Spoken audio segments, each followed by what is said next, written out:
Кокошката или яйцето? Това е въпросът на хилядолетията. От гледна точка на еволюционната биология, отговорът е изключително прост.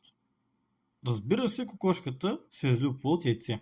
Домашната кокошка Gallus gallus domesticus е птичий вид, който е еволюирал чрез изкуствен подбор преди около 10 000 години. Предците на птиците, към които принадлежи и кокошката, могат да бъдат проследени назад до динозаврите, живели преди около 230 милиона години. Първите сухоземни яйца в животинското царство са се появили преди приблизително 340 милиона години. Тоест, яйцето е еволюирало много преди кокошките. Всички предци на птиците през последните 340 милиона години са се излюпвали от яйца. Следователно яйцето предшества кокошката. Подобни въпроси са научно интересни. За съжаление обаче, понякога се задават с цел да се затрудни еволюционната теория. Да вземем за пример коалите. Те се хранят почти изцяло с листа от евкалипт. Само няколко вида животни могат да консумират евкалипт, защото листата му са токсични за повечето животни, включително и хората. Тогава как предците на коалите първоначално са започнали да ядат това токсично растение? Ако трябва да еволюират способност да го консумират, не е ли трябвало първо да могат поне малко да го понасят? Отговорът е прост. Предците на коалите действително са могли да консумират малки количества евкалипт. Ако евкалиптовите листа бяха толкова токсични, че да убиват моментално, това нямаше да е възможно. Но токсичността зависи от дозата. Смъртоносната доза евкалиптово масло е около 2,48 грама на килограм телесно тегло. За коала с тегло 10 кг това означава приблизително 25 грама масло. За получаване на 1 кг масло са необходими около 50 кг листа. Тоест, за 25 грама масло биха били нужни около 1,25 кг, а средната коала изяжда дневно около 300-400 грама листа. Освен това, тези изчисления са базирани на смъртоносна доза за хора.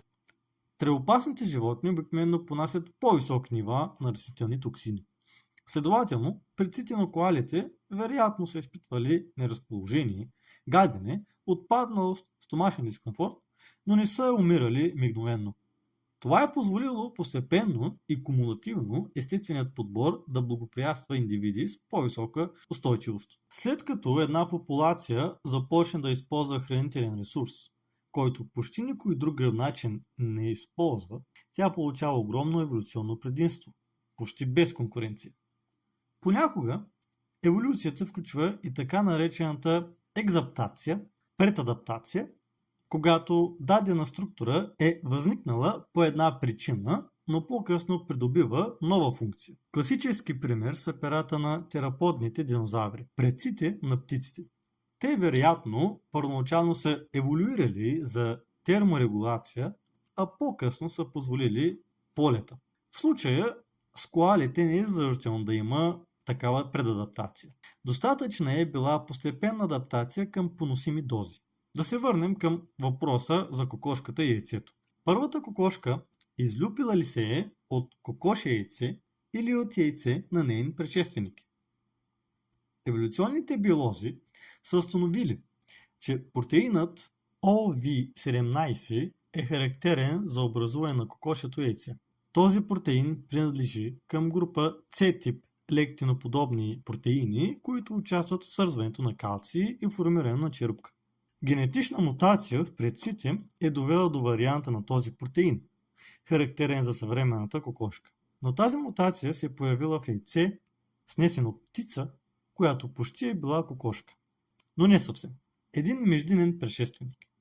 Важно е да се разбере, че еволюционната биология няма рязка граница, в която изведнъж се появява нов вид. Еволюцията е постепенен прогрес. Видовете се определят от съвкупност от хиляди характеристики. OV17 е само една от тях. По същия начин, човешкият мозък не ни прави хора сам по себе си, но е една от отличителните ни характеристики. За да разберем еволюцията на човешкия интелект, трябва да изследваме дългата поредица от постепенни изменения и средови фактори, които са я оформили.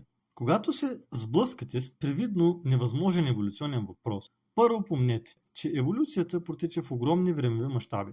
След това разделете сложния процес на по-прости, последователни стъпки и винаги се опирайте на надежни научни източници.